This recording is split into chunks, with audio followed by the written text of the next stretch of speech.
The Combat Information Center has three different stations: radar, DRT, and OSC. Let's begin with the radar, which is the simplest of the three. The radar is meant to give you a quick overview of what's happening on the surface. If the radar picks up the U-boat, it will appear as a bright spot on the display. Our destroyer is located in the center, and the formation that you can see here is our convoy. In general, the most useful thing about the radar is that you can quickly determine the position against the convoy, as well as see what course to take in order to get where you want to be. As you can see here, we have a target with a particular bearing, so if we assume that it's going to attack this flank, then we can roughly determine that the initial intercept course should be this.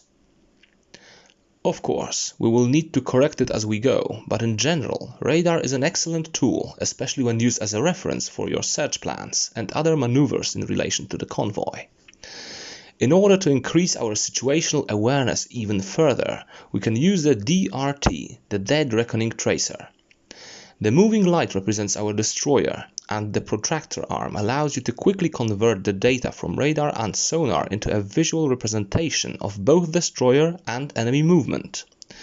You can zoom in and out with the mouse wheel, and you can scroll the camera around with the mouse wheel pressed. Click on the center of the moving light to mark the current destroyer position, and snap the 0 point of the ruler to that position. The ruler will now pivot around that position and allow you to mark the enemy position by checking bearing and distance. After 2 or more of such updates, you should have a good understanding of how the enemy is maneuvering, which will allow you to prepare for the attack much better. You can also snap the ruler to the last 2 enemy positions and draw a line to predict their further movement. You can do that by dragging the mouse cursor along the ruler with the left mouse button pressed. This way, you can also draw lines from each destroyer position. Remember that it is absolutely crucial to change the DRT scale from 1 to 1000 to 1 to 100 whenever the U-boat is 1000 yards away or closer. The close range is best used with slower speeds. If the plotting surface gets too crowded, remember that you can erase everything by clicking on the eraser icon. Last but not least, make sure to reposition the moving light whenever it gets close to the edge of the table. You can do that by clicking on it and dragging it along the table with the left mouse button pressed.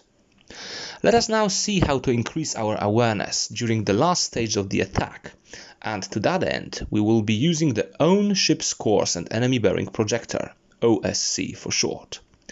Let us assume that after analyzing the U-boat's maneuvers with the DRT, you have a mental picture of how you want to attack. You now need to maneuver in a way which will position you ahead of the U-boat's bow to allow you to attack with a depth charge barrage. The OSC projector will facilitate that final maneuvering part for you by displaying the ship's silhouette together with enemy bearing. The controls for the OSC projector are very similar to the DRT, as you can use the mouse wheel to zoom in and out and keep the mouse wheel pressed to scroll the camera around. You can also erase everything if you need to by clicking on the eraser button. The interesting thing about the OSC projector is that it does not have a fixed scale, and you can calculate distances in a way that suits you best. I personally recommend taking each dotted ring as 100 yards and using the bearing rings as a reference for 600 yards. However, you can calculate distances here in any way that is convenient for you, so if you decide to treat each ring as 1000 yards, then it is fine, as long as it works for you. As you might have noticed, the OSC projector is somewhat similar to the bearing indicator on the bridge, but its advantage is that it allows you to actually track the contact minute by minute and paint an overall picture of enemy maneuvers just before the attack. Once you begin closing in, it is advisable to follow the target and adjust your turns so that, in the end, you arrive before the U-boat's bow just in time to deliver a deadly barrage of depth charges. The final stage of the attack will probably require you to switch to the bridge every once in a while to adjust your turns, and then finally to the sonar room, where you will be able to determine the optimal time to fire. One piece of advice that you can try out is to attempt to close in on the U-boat while keeping the bearing steady. If you manage to find a course that allows you to close in with little to no bearing drift, it means that you are approaching the target exactly the way you should. If, on the other hand, you get a strong bearing drift, it means that the U-boat is passing by quickly, which usually means that your approach is less than optimal. This concludes the presentation of combat in Destroyer.